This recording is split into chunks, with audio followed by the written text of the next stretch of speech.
2, 3, 1, 2, 3, 1, 2, 3, 4. Mm-hmm. I thought And something felt weird about that. I missed the last three. What do you mean you just didn't do them at all? No, no, I missed the last third clap. So I did 1, 2, Okay. 3, 1, 2, 3, 1, 2, 4. The timing was the same though. Yeah, the timing was the exact same,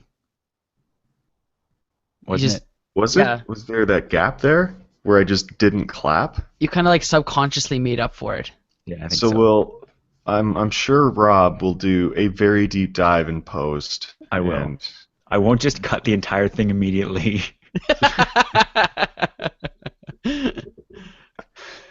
Nick, I always you always tell me you want to start the show off with something, and I always forget immediately what it was. What did you want to open with?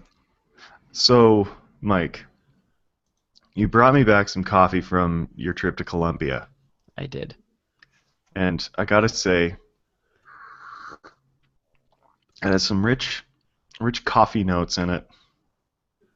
It's very much like other coffee which I've had, but like not the bad kinds of coffee, the good kinds of coffee. Hmm. That's kind of what I was And going for with it. Was that it's coffeeness flavor. now I know you didn't purposefully do this, but it's warm currently, and I like my coffee warm. I don't like it cold, and I don't like it too hot, but I like it warm. So this warm coffee like coffee is pretty good coffee in my opinion. Mm. Also, Rob, you don't know this, but Mike and I have had several coffee dates across the city. Okay. Well, across downtown, and we're gradually working our way towards a show containing the world's worst coffee reviews. I mean, this isn't even the world's worst coffee review so far. This is just the least coffee review. Is Well, it? Okay.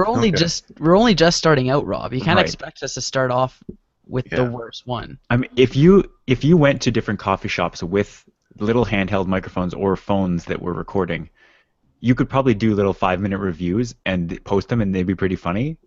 But I don't know that it would last as a long form type of show. For one, we'd be bringing MacBooks and USB mics. That's also fine. Secondly, it would be a fairly long-running show, I think. There's a lot of coffee shops. When you say long Mhm. running, multiple episodes is fine. I'm talking about the length of the episode. Oh, right. No, that's probably fair. Yeah. But by all means, go for it. I think there'd be a lot of interest in that. From what I understand, at least 75 to 80% of the world drinks multiple cups of coffee a day. Did I have that right? Is that Sounds believable. Sounds reasonable. I So, can't understand why it's not 100, but hmm. some people are religious nuts. Yep. Rob, do you Or have any Rob. brands looking for a show to advertise on that includes coffee demographics? Um, I don't think so. I mean, other than the fact that, again, 80% of the world drinks coffee every day, so I Has think everything is a demographic. has Nabob come to you Bob offering? hasn't. The Oh, closest thing I have to a coffee sponsor would be the fact that, although I would have to disclose, one of the members of Unwind Media is a shareholder in a coffee company. oh, wow. So I don't know how inside information works. I don't want to short any stocks, but For like the first few seconds, I was like, "Who is he talking about? Someone's a shareholder in a coffee company? Who is that?" I wish I was. Oh, Yeah, exactly. uh, did you I forget that you had stocks, Nick? Is that what happened there? No, it's just I think you significantly overestimate my stake. No, I was more humorously trying to make it seem like someone had a big stake. I don't think you necessarily do, but I also don't know how law works, and I don't want to get in Uh, trouble. I would like a big stake. And no, Mm. this isn't. I have no insider information. Right. So I can say Like your coffee company choice. the purpose of keeping insider information as insider is so that it doesn't leak to people like me, which are the stock or the shareholders. Right. But people who have insider information are allowed to hold shares. They're just not allowed to give that information Or like or act use that on it. information. Yeah, which Yeah. is why would you Yeah. ever? I'm sure only millions of people do that. Not millions, only thousands of people do that every day, just in secret Phil Yeah. Mickelson boardroom. did, and he got caught. Yeah. Well, that's why a lot of people, especially politicians, once they get into politics, they just take all their informat. That was a blend of information and investments. Informestments. They put them in a blind trust, so someone else controls it. Right. Yeah. Then they can say or do whatever they want. Basically, yeah. Yeah. Well, I don't know anything else about the stock market, so I think we should probably get to follow up. And luckily for us, it's very short today. And really, this is just because I thought it was insanely interesting. And it's only really follow up in that we spent the better part of, was it last summer already that we were talking about Pluto, New Horizons, and that mission? Sounds right. Because it seems like it's a lot more recent, but that's, I guess, because we keep getting news dumps about it every time they receive more information. Uh, I think we talked about the possibility of this new news happening, but this is kind of the formalization of it. So we had talked about how New Horizons was the probe they sent out to photograph Pluto, get information about its atmosphere, all kinds of stuff. But then it was going to be basically flying past Pluto at an insane rate of speed out into the outer solar system. And that there were a couple of different things out there of interest for NASA scientists, and so they were looking for funding to actually get money to do that research and look at one of those possible targets. And so they basically said, this spacecraft is already moving very quickly towards this thing. You kind of have this deadline, Congress, whoever it is. We've already spent millions or billions of dollars getting this out there. We may as well just get this little bit of extra money to look at it. And so NASA has now extended the mission. They got the money to look at this new, I guess it's an asteroid or I don't know if they call it a dwarf planet, but it's called 2014 MU69. And I'm curious to see what happens, because I think it's still going to be a while until it gets there. The mission goes now until 2021, and I'm really excited because we haven't really seen any images. Just like Pluto used to be a grainy dot to us, and now the Kuiper Belt is basically still like that. There's a bunch of stuff out there, and we're going to get to see this again in theory because of this high power antenna on New Horizons. We're going to get to see it in glorious HD detail. It won't be necessarily as good as Pluto because we aimed at Pluto. NASA aimed at Pluto, but and this is not going to be like a perfect line, but they were trying to get as close as possible. So I'm really intrigued to see what we get out of this. In space. It says they made some maneuvers to They target some. this new body. Yeah, so I guess now it's just a matter of waiting those couple of years before we're close enough to get images of it. I don't know. This article calls it an quote unquote icy body. I don't know. I'm assuming that's because it's not specifically a planet or an asteroid. Like it's just like a small, kinda well, not a out there. small, but a large-ish small thing. I guess would you call it a satellite? No, I think you would call it not a meteor, sorry, almost like a comet, or it would technically be an asteroid, Right. but it's just not. We think of asteroids as being in the inner solar system. We don't really have any classification system for things that aren't dwarf planets out there yet, because we haven't studied them at all, really. I think this is also ripe for ex-wife jokes. Like what? Icy body. Okay. Yep. Yeah. Mike, you mentioned the fact that they've done some maneuvers. They were doing those maneuvers basically using the existing funding they had, and coyly saying, "Oh, we're definitely not going to study this until we get the money." But they're like already aiming, because the sooner you make those adjustments, the less fuel you have to use to get close to other things. So yeah, it's not like they have a straight shot and they're just going to get as close as they can by flying in a straight line. They have the ability to make slight maneuvers, but the amount they're able to deflect the satellite from its existing path is not going to be as much if it wasn't already moving so fast just out. But ideally, this is going to get us close to. When we talked about New Horizons, we were saying they were already kind of marveling at how little adjustment it took to get to Pluto. Like they were saying, they were able to cancel some of the adjustments they were making. So obviously, the rocket scientists are getting pretty good at rocket science, and hopefully they can get super close, and so we can actually get really, really nice pictures of these faraway things that really we can't see with any kind of detail because they're just so far away.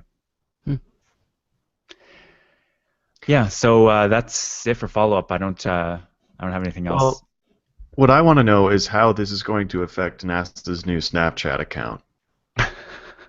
Their Snapchat account has been so fun. I don't follow it, but people are writing little articles about it. Nick, do you follow NASA on Snapchat yet? No. I just don't saw on think Reddit. I will, if I'm being honest. Sorry? I don't think I'm going to, if I'm being honest. Interesting. I saw, I think it was one of the top posts on Reddit was the first Snapchat they did, talking about Jupiter. Let's get less stupider and start learning about Jupiter. Yeah. The new, I think it's Juno is the probe that they sent. I think it's going into the inner atmosphere, or the outer atmosphere, I guess, of Jupiter, like crash landing to get data on the way down. And so yeah, I'm excited about that too, but I don't really know as much about that. I'm kind of waiting to see what data they're able to get. Obviously, the timescale for getting data back from Jupiter is a lot shorter than getting stuff back from Pluto. And also, I guess the technology would be a few years newer than that because it took less time to get out there. But yeah, I'm curious to get stuff back from that. And is it just NASA on Snapchat? Is that, or do they have a NASA Snaps or something? Nick, if you don't have any information, I'm going to be very disappointed in you. I've got nothing. Okay. Nick, you're the Snapchat authority on this show. Yep. I think it's just NASA. Okay. I could be wrong. Yeah. So there's a few different things in here, and Nick, I know you don't want to talk about cell phones. Would you rather get this out of the way at the beginning, or would you rather get it, like, push it to the end? How about I add NASA on Snapchat while you guys talk about whatever trivialities you wish to discuss? Great. I'm just gonna. I just want to make sure my phone's in the frame, so I'm just to block everything. So, Mike, what's more important to you here, Android or the iPhone? We may as well mention Android because there isn't too much to talk about with that, but I think it's worth mentioning. Sure. So, Android N, as it's been known since it was announced, for those unaware, they'll generally use dessert names to designate the name of their Android version. Mm-hmm. So not dissimilar to how Apple picks arbitrary random names. Android actually follows the system, which is helpful. Yeah. So last one was Marshmallow, or the most recent one, the most recent available one anyway, is Marshmallow.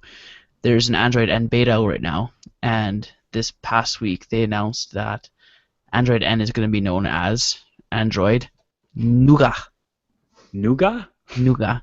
Not nougat? Pronounced in its native tongue. What is nougat's native tongue? French. Okay.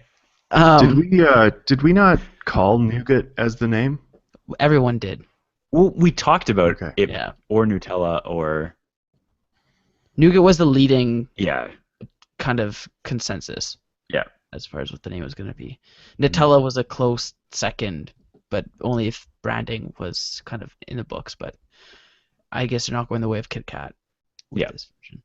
No branding. Yeah. Which is fine. That's fine. I think Nutella would have been a little cheesy. To just kind of start marketing your name like that, but yeah. Because next would be Oreo, and then but where does it at end? that point, like Pez? I don't know. Yeah. Right. And then what would be Q? Yeah. The interesting thing, and astute listeners will actually kind of probably call us out on this, is that they announced that it was Nougat on Snapchat. Google did.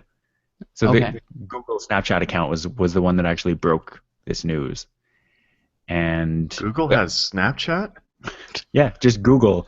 Oh man, Really what we're learning this week is that Snapchat is taking over everything. I got more stuff to do here. And we're getting left behind. Yeah.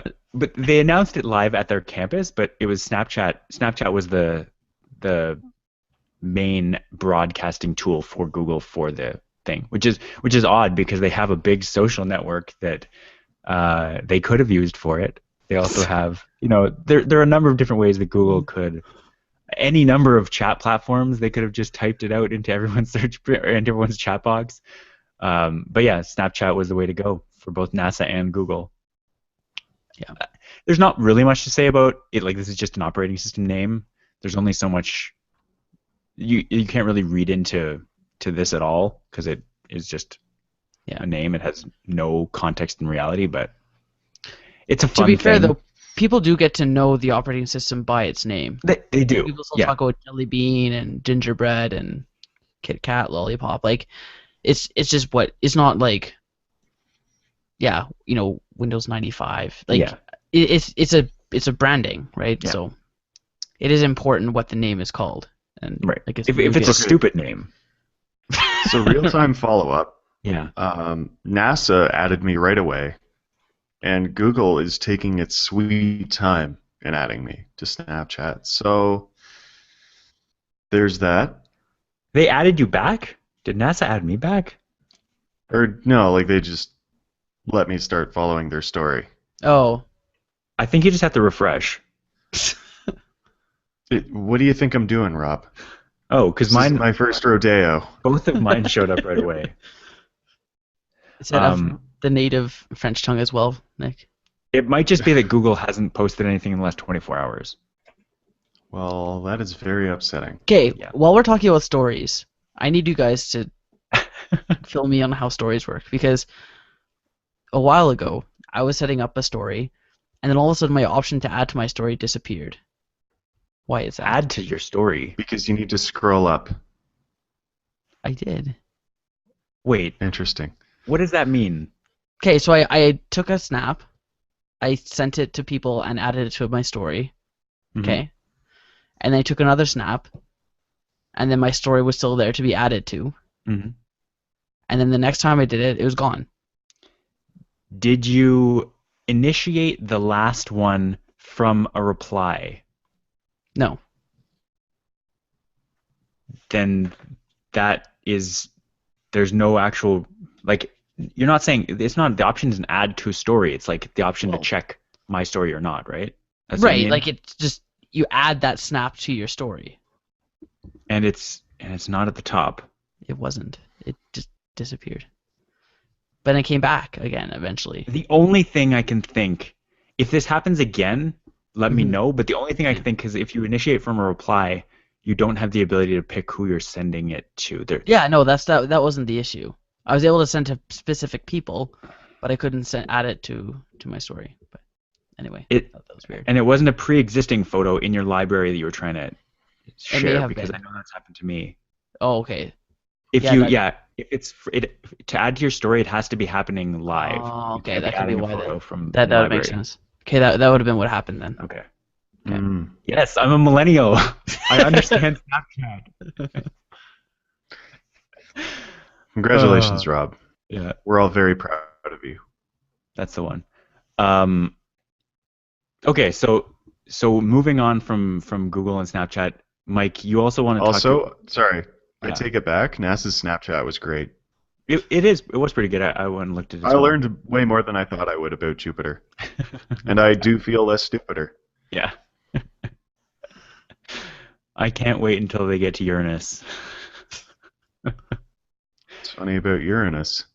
Well, in that pronunciation, nothing. But you also could have gone, well, Nick, that's a very personal question. So, Mike, you want to talk a bit about the headphone jack removal of the newest iPhone that is apparently coming? Yeah.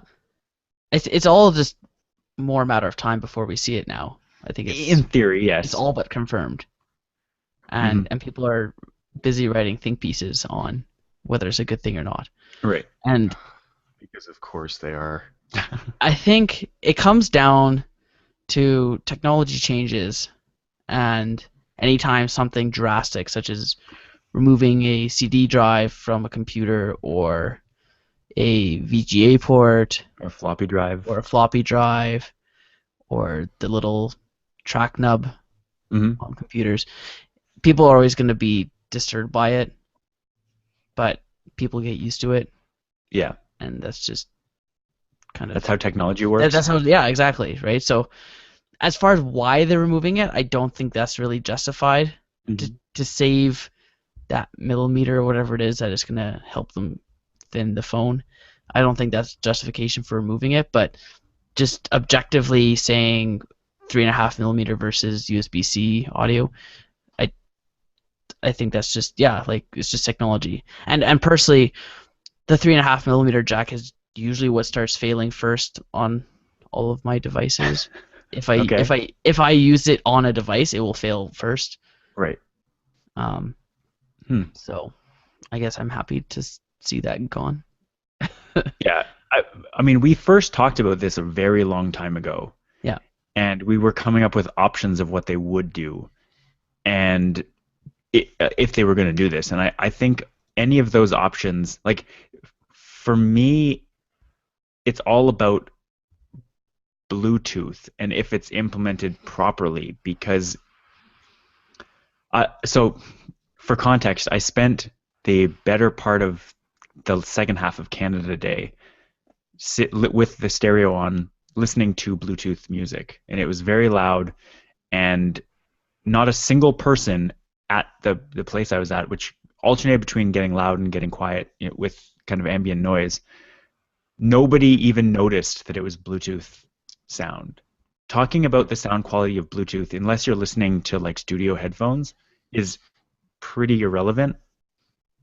And for the majority of things people listen to on a mobile device, the quality of the sound or the quality of the music coming through is not going to be HD. Like we're not listening. Like Neil Young had that Pono music player that came out a while ago that that you could listen to FLAC audio on a little MP3 player, and I guess not an MP3 player, I guess it's a FLAC player. Yeah. Unless you're listening in that way with studio headphones, it doesn't matter anyways. Well, Sony had that same device too, like a Right. similar Walkman type Yeah. audio player, right? That Mhm. claimed to be, the best audio player ever, basically. Yeah. And The whole discussion is kind of moot to me. one, this thing's gonna be able to have, dongle adapters as well to use your existing headphones if you really needed to. So, In theory, yeah. well, If they're gonna remove the headphone jack, they're gonna have some little $8 piece that will adapt it. yeah, Yeah.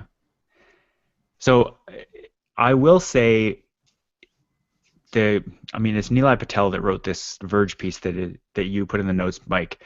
Um, it's interesting to read that. It's interesting to read John Gruber wrote a piece counter to that, and then someone named Steve Streza, he's a kind of well-known in the Apple software community, wrote a counter think piece, which all kind of raise good points. I think the kind of definitive thing, which I'm actually not all the way through, is a podcast that John Gruber's talk show. He had Nilay Patel on this week okay, to discuss the different arguments. I think that's kind of the be all and end all. And really, if they're going to do it, they're not going to do it in a way that's stupid. They might do it in a way that's user hostile or forces people to spend a little bit more money if they want to keep listening to the headphones they already had. But that has always been the case with every technology company. yeah, The fact of the matter is 30-pin connectors came and went. USB, micro USB, and mini USB, and all of those adapters came and went. We're now using USB-C. Like, it's not like even micro USB didn't last that long in mobile phones. And the EU passed legislation that said you need to have micro USB, right? In the European Union, if you're going to sell a phone, like Apple has to ship an adapter, a micro USB adapter in the EU. And I'm really curious to see if they have to ship that same adapter for USB-C, because I would think you would have to if you're going to comply with that. But Hmm. it'd be really weird if it wasn't. I don't live in the EU, and I haven't really heard any people complaining about that, but it'd be very curious if USB-C was exempt but Lightning wasn't, because they're very similar technologies. Right. But either way, it's going to take what, 2.5 more months, and then we'll know either way what we're going to get. So yeah, we can keep kind of going back and forth and writing think pieces that compete for page views, and people are going to read them, but it'll be fine either way, and people will move on with their lives. Yeah. So I just want to jump in here. Sure. Have you finished talking about the actual substance of the article? Yes. Okay. So the title, "Taking the headphone jack off phones is user hostile and stupid." Mm-hmm. Really? That's Howard. Man, he was just fired right up. I read through the article while you guys were talking. Mm-hmm. And it reminds me a lot of the New York Times piece that I almost don't want to mention, but it's titled "Brunches for Jerks." And it specifically references a book. Oh, where did that go? Yeah, there's a book, "The Trouble with Brunch." Mm-hmm. Sean McAuliffe, a Canadian writer and academic, writes that the meal brings out the worst in restaurants and their patrons. Chefs bury the dregs of the week's dinners under rich sauces, arranging them in curious combinations. He writes, "Brunchers treat servers uncharitably, and servers, in turn, view them with contempt." Is this the best we could talk about? Like this whole line of things. I just feel like taking the headphones out is it's just, why would you ever do that? Because accessibility is important, you know? We don't want more dongles. Nobody wants more dongles. Nick, I would pay for a service where it's just you reading think pieces in that voice. And you could just, once a week, you'd pick 5 or 10 different think pieces and just read them like that. I'd pay good money for that. I've actually heard the interviews on shows like Day 6 and what's the other one? Q. And that's my impression now. That's how they talk. Right. Yeah. It's like they really wanted to go for the DFA, the Doctorate in Fine Arts, and they had to move out and get a real job, but now they can overthink whatever they like in think piece form. It's true. Yeah. And it gets clicks and generates ad revenue. And I'm so upset that I clicked on this. So upset I clicked on everything I did in that little investigation there. So there's so many things where there's like, well, I think this, and let me tell you a story that ends with this one interesting thing, and that's why I think you should always do this. It's like, God, I hate you so much.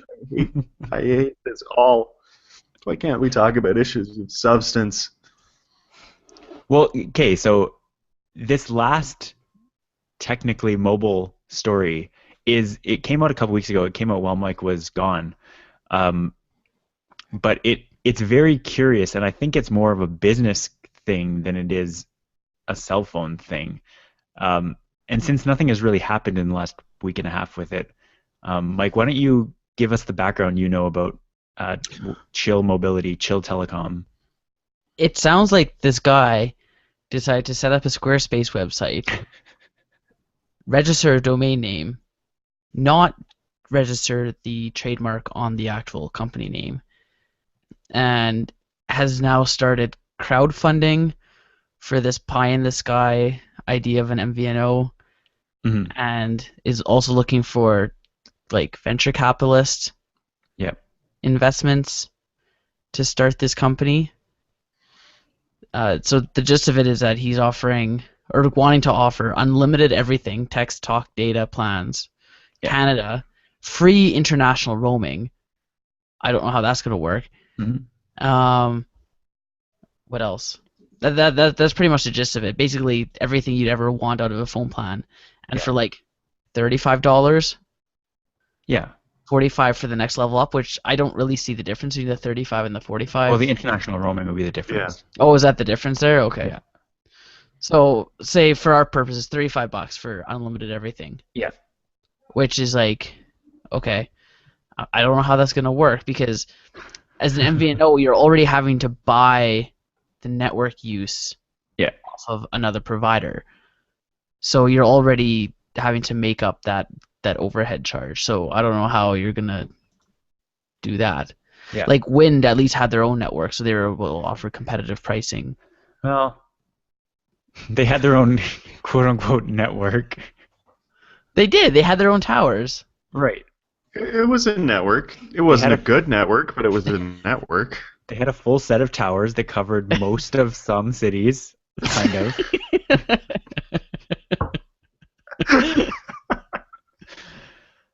So yeah, the founder took to anyone he I think published calling this website. calling him a founder is very generous. He founded this He came up with the website. idea. Yes, I agree. He built this website which is full of typos Yeah. and just weird stuff. And then anyone who tried to kind of write a review or discuss it but didn't put it in the most positive possible light got angry letters and emails and calls from him saying take this down, this is untrue, and then offering interviews to these people. And from what I can see, nobody actually took the piece down, but some people did publish an interview with him. And basically what he is appealing to the mass, like he is the Donald Trump of the Canadian wireless industry. Everyone sees, it's true, that is the best possible analogy. People see the I'm making a network. Yeah, they see the terrible stuff. Rogers tell us they all have networks, they're great networks, but they're losers. I'm huge. I still can't do Donald Trump. No, you can't. That was a good generic New Yorker, though. I guess. Thank you. He's appealing to the base drive of people that the big guys suck, and I'm this little guy, and you can join me and pitch in $5, and you'll probably get service eventually, maybe. And people apparently did. Apparently he got a lot of signups with people paying him $15 on the promise of maybe eventually having phone service with him. So it's something that people are yearning for, but it's just the worst possible quote-unquote implementation of that, because this is just, it's not even vaporware in that the network would be the ware part, but it's something that we have all seen upstarts try to do this and fail miserably, and he seems to be less well planned and less funded than any of them. Yeah. So yeah, it's not great. And he was saying, I think it's going to be at least 2017 until we even see MVNO. He wants to also build a network, but he's just like, yeah, I came here from, I think it was Israel, and they have some good models in Great Britain for how to do this, and so I'm going to implement those.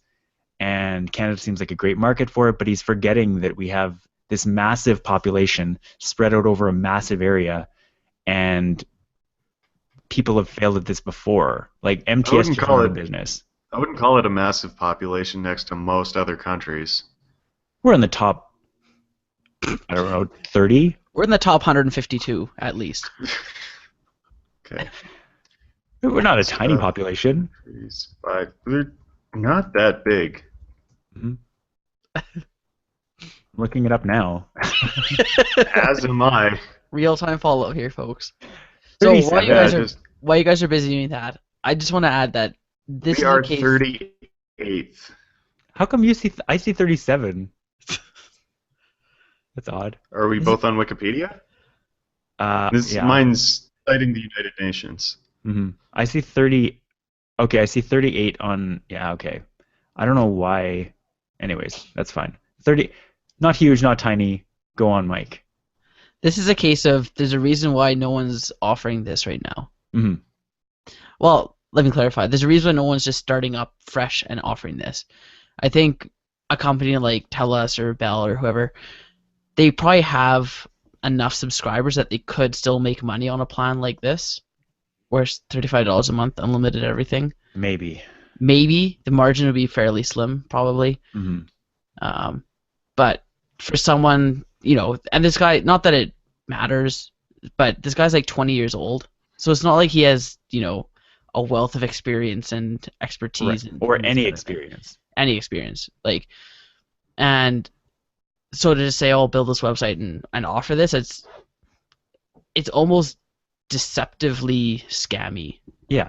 Even if it's well intentioned, it's scammy because you're taking advantage of people's desire for this. Hmm. And this guy's taking money from these people, and I'm sure there's probably no way to give that money back in a legal way. Like, that money's gone Unless he refunds the donations or whatever. out of his own goodwill. But Yeah. crowdfunding He's is certainly under no legal obligation. notoriously, Yeah. non-lenient in that manner. In fairness to him, he has refunded some already. So he's not completely opposed to doing that, but he's also taken in a bunch. And if a bunch of people start pulling out, he will probably go, okay, I'm just disappearing now. Yeah. The website goes down and never hear from him again. Yeah. So the dream is alive, but this is not going to be the future anytime soon. No. Yeah. But I signed up for I didn't put any money down, but I certainly registered to be kept informed of what's going on. Yeah, I'm curious to see what he could do. I just don't think anything's going to come of it. Yeah. Well, is that it? I guess that's it for cell phones. Nick, I wanted to bring up the fact that I thought it was really fun that the presidents of Mexico and the United States came to Ottawa this week for the North American Leaders Summit. Right. And they were talking about, among many other things, climate change, the Paris Agreement that was signed last year, or was it early this year, and just energy in general. And so you had mentioned, just talking about climate overall, you had mentioned that you had a story here about specifically Paris and one of the moves they're taking to combat climate change. I don't think it's actually about climate change. Well, okay, Based not on what it in the says grand scheme. here. Yeah. It's entirely an air quality thing. Mm-hmm. This is from my lovely research staff, Kaya. Thank you. So any car registered before 1997, excluding vintage vehicles, I don't know where you draw the line, will be barred in the city center between 8 a.m. and 8 p.m. Monday to Friday. Anyone caught breaking the rules will be issued with a €35 fine for their first offense. This will increase in January to €68 for private cars and €135 for trucks. Mm-hmm. Yeah. I'm very curious because it says here that 48,000 people a year in France are killed by air pollution. How do you measure that? Yeah. What deaths are attributed to air pollution? I don't know. I assume that's a statistical thing. Lung diseases? That seems like an odd statistic to have. I think it's like a correlation type thing. Yeah, I was going to say. I think it's a great idea. Yeah, I like it a lot. Yeah. Because a lot of downtown urban centers get just gross during the day. And also, I want to say, of course there's one guy with a Peugeot van or something like that he uses for work. Mm-hmm. And he's like, well, I can't afford a new van right now, so I'm gonna have to keep using it. So they can just charge me €135 every week. What about that? What about that? Are they winning now? It's like, well, yeah. Yeah, kind of. Spending all this money on fines. It's almost like he has a point though. If it would actually cost a lot more to buy a newer vehicle, right? And essentially just like another tax. Well, yeah, it's a clean air tax. Definitely. Yeah. So move out of the city center. Yeah. There are a couple. I think I forget if it's London or if it's Paris, but there's one major city in Europe that you can only, I think it might be Paris, where you can only drive on odd days based on your license plate. There's Colombia like, has that too. yeah, if Hope with you that. only ever have half the cars on the road at any given time. If the last number on your license plate is odd, you can go like Monday, Wednesday, Saturday or something. And there are Really? all these, yeah, there are all these ways that they're coming up with to get less cars on the road and less pollution. Just because you can tell, like on days in China, for Yeah. instance, where they don't have the factories running or car traffic, the skies are clear and blue, and anytime the factories are running, it's just like smog city. uh, I think more and more big cities are going to be instituting these kinds of policies. Like Los Angeles, for instance, is known for just massive smog during commute times, and it's honestly just a matter of time until they start making that correlation very clear and trying to bring a stop to it. Los Angeles is notoriously bad for driving in, like it's just traffic everywhere, and so it ends up taking people even longer to get around. Um, yeah, the first, I mean, there are cities like Amsterdam where so many people bike that it's actually it's more sustainable to grow your bike networks like that. They're like city like Los Angeles is too spread out to really have that be relevant to a lot of people. But I'm curious to see how new cities adapt or how cities grow with kind of alternative transportations in mind. Me too. Hmm. That being said, I think there are probably a lot of people that are going to be just taking fines, and I think the government's probably fine with that because at least that way they have some money to put on new initiatives. So, If that's where the money's going, I guess you'd hope that the fines are going towards improving air quality or something. yeah, I mean, yeah, it's tough to assign any money towards specific goals. Like if you take in tax, it's hard to say all that money goes to one thing. Like it just gets spread around. But Paris being the place where the last climate change agreement was put in place, it's good for them to be a model for trying to clean things up. And in other cities and other places, they have laws regarding the kinds of emissions. Like you have to pass an emissions test before you can actually have your car on the road at all legally. And so this is just another way of doing that. They might also have laws regarding like having to pass emissions tests in France or in Paris, but I know that's another way of making sure that cars that are bad emitters or like just older combustion engines stay off the road. Hmm. But it's another curious method, interesting to talk about. Hmm. Did you want to Yeah, talk about the Three Amigos? I don't have too much to say. I know they put some pretty lofty goals in place, and I think I heard some criticism that uh, the United States in particular is actually already kind of past the goals or like about to pass the goals that they have set for pollution and for temperature changes specifically. So the amount of good that it can do is kind of limited. Any future agreements to keep under that limit, just because it's too like it's like they did with sodium levels recommended by doctors. It was like, well, we actually think people should be having less than 3,500 milligrams a day, but they're already having 5,400. So let's say 5,000 and see if we can reduce it a little bit, as opposed to just setting totally unreasonable limits. So it's like, yeah, we think there should be less than half a degree uh, of climate or of temperature rise average, but we're already at like 0.45 degrees, and so it's unrealistic to think we can actually stay under those limits. But they're I get the government wanting to stay strong and to try to set rigid goals, but setting them unrealistically just means you're going to blow through them. It's like January 1st saying you're going to lose 100 pounds in the next year. It's like that's too lofty. You're probably not going to achieve that, and you might end up actually causing more harm because once you kind of lose sight of that goal, or it becomes impossible, like literally because you start gaining more weight, then it's really easy to just say, okay, well, screw that goal and we're just going to keep polluting or keep gaining weight, whatever the analogy is. I didn't have a lot to say on it.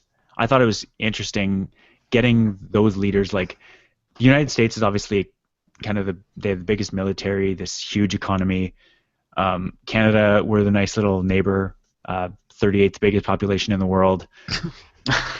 Mexico is obviously still important, like it's right there, especially for North America. Like Mexico is not irrelevant, and it's good to get. It's really cool to have all the leaders of North America in one spot, just talking. I think it'd be good for them to talk in that way, like as a group, more often.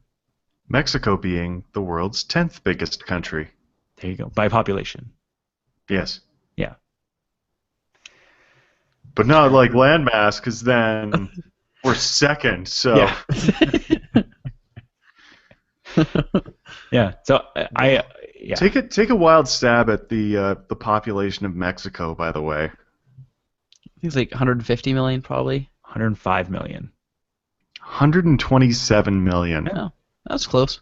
Yeah. There's so many people in such a small space. Yeah. Because Mexico City's like, I want to say 100 million on its own. No. Is that true? That can't be true. 100 million people in a city? 3 Canadas in Mexico City? Now I'm very curious to know what the number is. Real-time follow-up. Speaking of pollution, Mexico City is terrible. 9 million. 9 million? Yeah. Yeah. That sounds more Only reasonable. 10 million people. Then what other cities are contributing to that number then? There are a bunch of cities. Well, giant ones. Yeah. Well, I was going to say, I mean, I guess that's what happens when most of your landmass is fertile, Yeah. not barren tundra. Mm-hmm. Blow my nose. It's interesting, the agreement, informal agreement at least it seems like, Yeah. was 50% clean power generation across North America by 2025. Yeah. And they're including nuclear in that. So It's clean. that's good to know. Yeah. Like if you're including nuclear, like that's a fairly obtainable goal, I think. Although Yeah, because we should be including nuclear because it's Yeah. the wave of the future. Expensive, Also but the past. easy.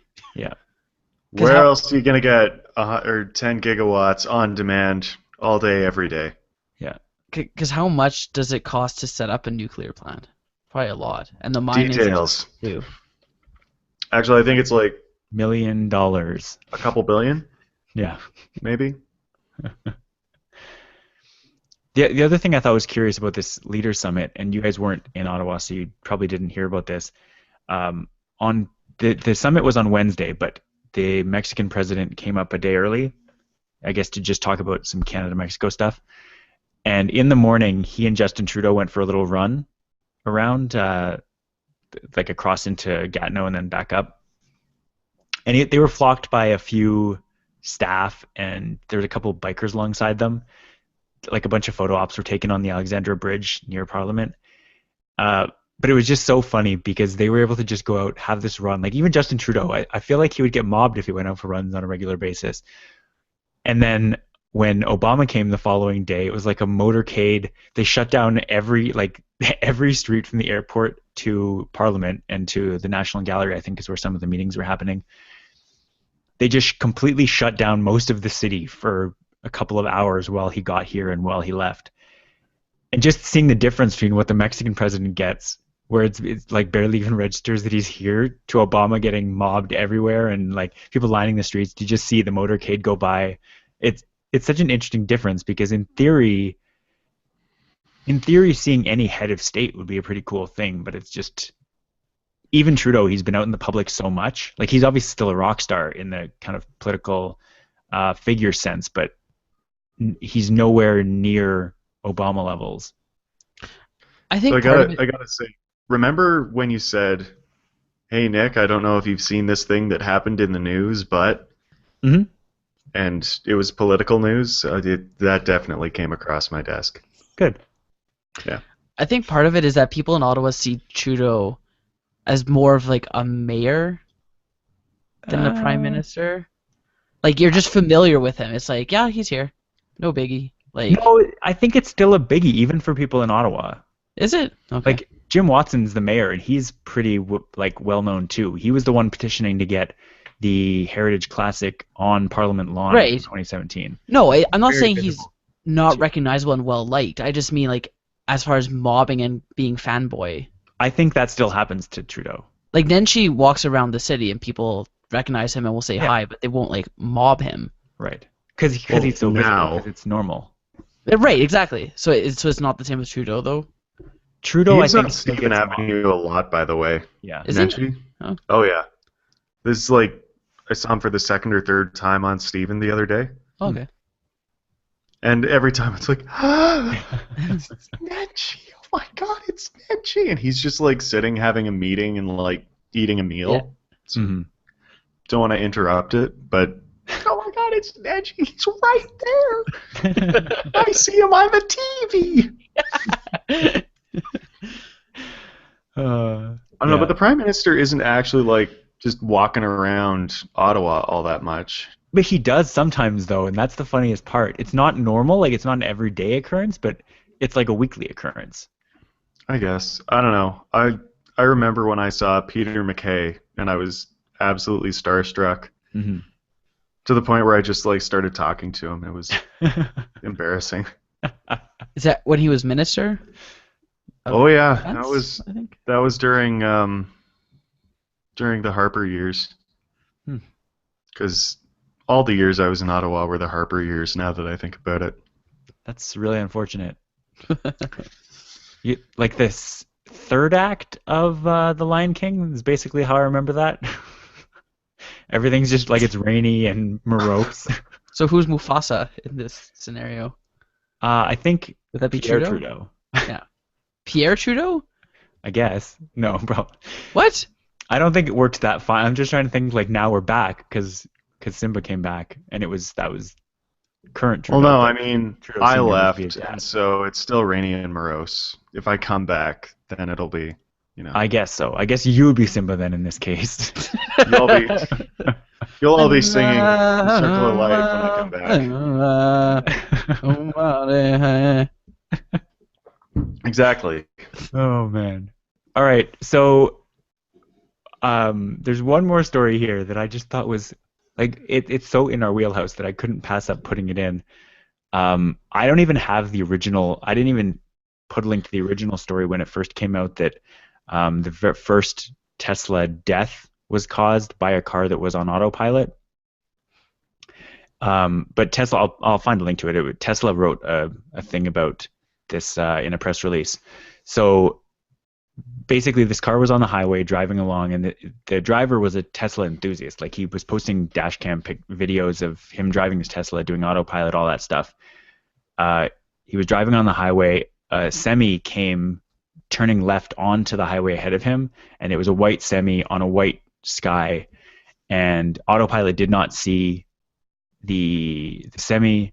He was apparently not paying attention enough, and though I think autopilot did try to get out of the way, it ended up like the guy was killed, and so there was this massive kind of internet backlash. Tesla shares dropped. I think they've since rebounded, so it's not really a huge thing. But this is the first fatality caused not just while in a Tesla, but caused while the car was on autopilot. And I don't want to get into the details, are kind of gruesome of how it happened, but basically like all of the Tesla safety features were not designed to prevent this particular type of accident, and they're saying if it had hit kind of head on, it probably wouldn't have caused a fatality because Teslas are insanely safe. We talked when they first came out about how like it broke the testing machine, the safety equipment. But the interesting thing to me is just first of all, the statistic that autopilot has been driven for like 130 miles or 130 million miles or kilometers or whatever the unit is Same difference. on roads. It is the same difference. For the purposes of frames of reference, it's ratios here. And there hadn't been a fatality, whereas normally it's every 60 million. So it had been twice as long without a fatality as there normally is in all driving circumstances. And I know you can't necessarily compare that apples to apples, but it is quite a bit more, like it's double. And it came out a couple days later that there was a DVD player found in the Tesla that had been thrown out of the car. Uh, but not only that, the DVD, apparently it was a Harry Potter DVD, was still playing when people got to the scene of the accident. So it seems like this guy might have been very distracted, and the whole point of autopilot is you're supposed to still have your hands on the wheel, still be paying attention. It just basically assists you in driving on the highway. And so there's some concern that obviously there's concern the fact that autopilot's beta and they actually say you need to be in full control of this vehicle. We will help, but the fact that a video is playing at the time of the accident would lend a lot of kind of skepticism towards the actual like autopilot actually being remotely involved in this. Like if he's watching a movie while getting into an accident, really there's no fault whatsoever with autopilot other than that it didn't see this semi.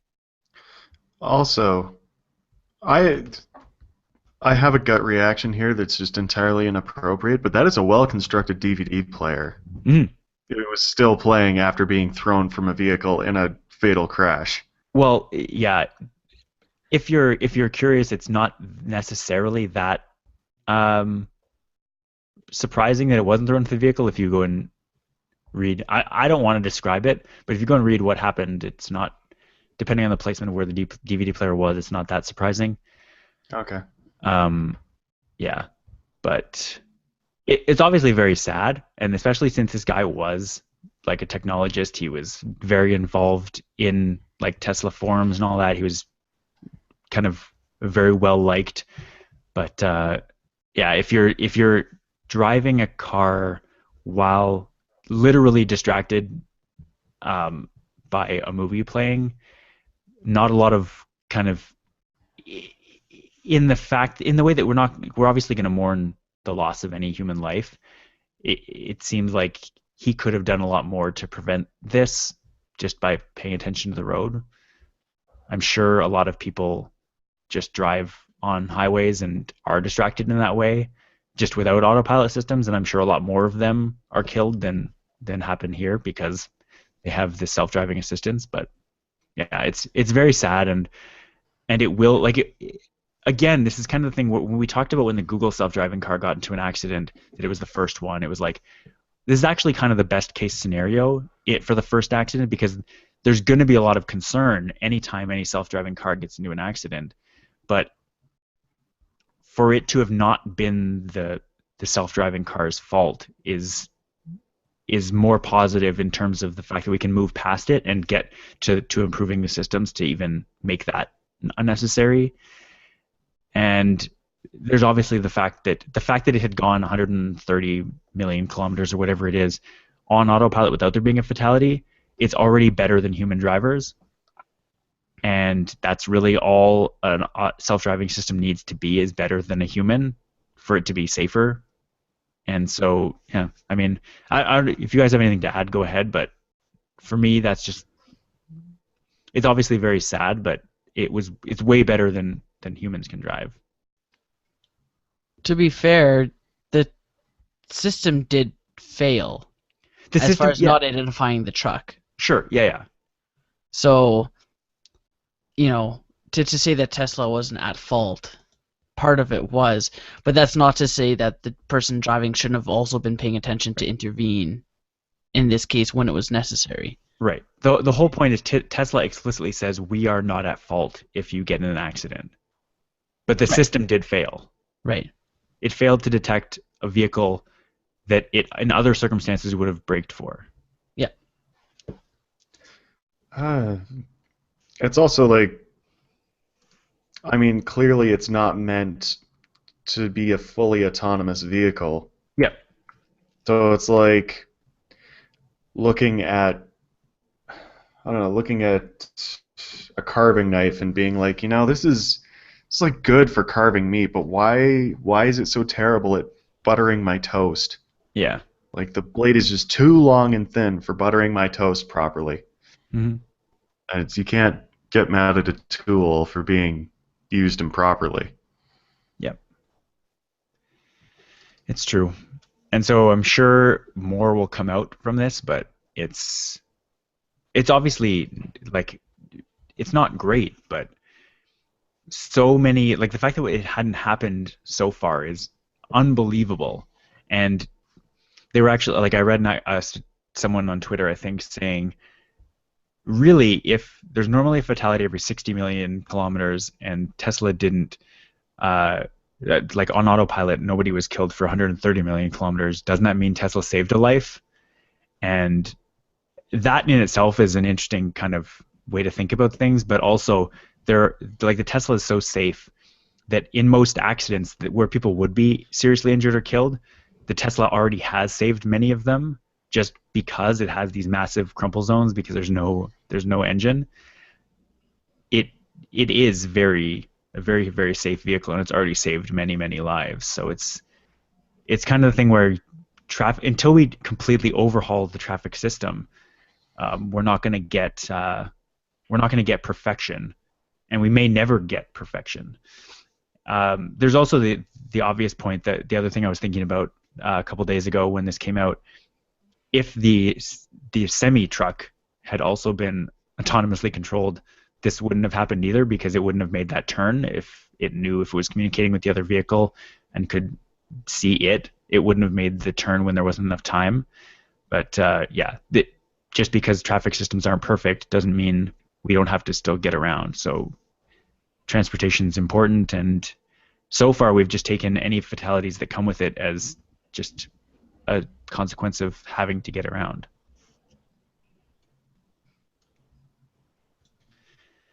Anything else to add, or should we wrap up the show for the week? I feel terrible now ending things on such a morose note. So how about butterflies, gentlemen? What about butterflies? Well, I mean, the monarch butterflies should be doing something. I think they come back soon or something. Lay their eggs. Sounds right. Butterflies. Vast, vast skyfuls of them. Can I tell an anecdote? I actually don't like butterflies. They are terrifying. Ever since I heard that they eat through Jesus, their Rob, you just gotta like put a dark cloud on everything. butterflies don't you? eat Late in the through show. their feet. They land on you, they are eating you. I'm pretty sure that's how that works. There's a lot more Don't- things that eat you than you think, Rob. Don't butterflies don't they have a proboscis or is that something else? I think they have a proboscis, but they eat through their feet. Real time follow up. I'm actually curious to see what Wikipedia says because I read that in a reputable source. Okay. According to the San Diego Zoo, but this is one of the ways butterflies tell what plants to lay their eggs on. They have taste sensors on their feet, and by standing on a leaf, they can taste it to see if their caterpillars can eat it. Most adult butterflies can't bite or chew. So butterflies are tasting you anytime they land on you. That's different than eating you. Yeah. I don't think it is because I think they have to ingest Well, I mean, some. there's like, I'm gonna eat you, and there's, I want to taste you, Rob. Both weird. And Rob, then just like touching you, like, yes. If I licked you, I would not be eating you. I would be tasting you. Yeah, but both are really weird, and I don't want any part of it. But you can't call it eating. Yeah. No, I guess I think of it as eating, but if it's just tasting, I guess they get a slight pass, but I'm still not letting them anywhere near me. I'll just want to know you better. I just want to know what you taste like. That almost sounds like salad fingers, but I can't tell if that's Well, what you're trying to maybe. be. No, it's not. Oh. That's just a creepy voice that I use. Rob, do you let your dog lick you? I do. Well, then your dog's tasting you, and thereby eating you. So there you go. Well, now I'm not going to let him do that anymore. You know what's funny? I completely forgot you had a dog because, like me, Yeah. one of my friends got a new husky, and I was like, oh, Rob said he never wanted to have a dog. That's sad that he'll never have a dog. And just now I remembered, oh, right, he does have a dog. I mean, dogs are fine. I have nothing How things against this change. particular dog. It's not what you told me when I brought my dog to see you. What do you mean? Did I say dogs are great? No, you said you liked them, you just never wanted to have one. Yeah, that's also another way of putting a similar sentiment. Okay. Rob's been scarred for life by my cat after he Yes. slept over and it was staring at him in his face. It was literally 1 inch from my face. Yeah. Anyways, we should Poor probably Rob. wrap up for the week. Being You guys have tasted, stared at. any other business to discuss? Poor dear sweet Rob. Does it make you feel bad that I'm like looking at your picture on the computer right now, or would it be No. weirder if I was looking at you in person? If you Because were I've done looking that at a it, lot in the weird. past, and I apologize if I made you uncomfortable. No, that's fine. Just don't lick my picture.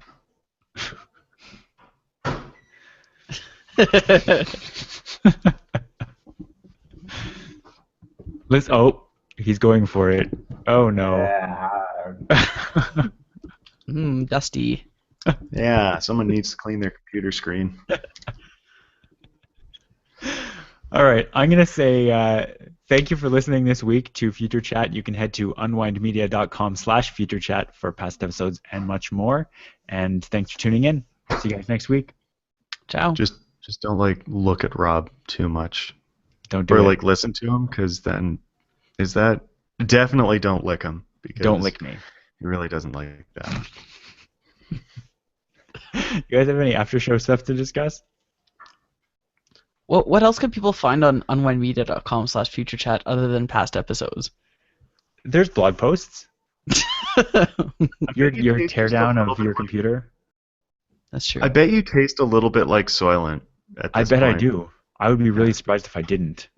Yeah. I'm like 30% Soylent right now.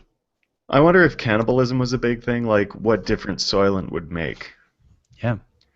We fed the humans on this super clean diet of Soylent.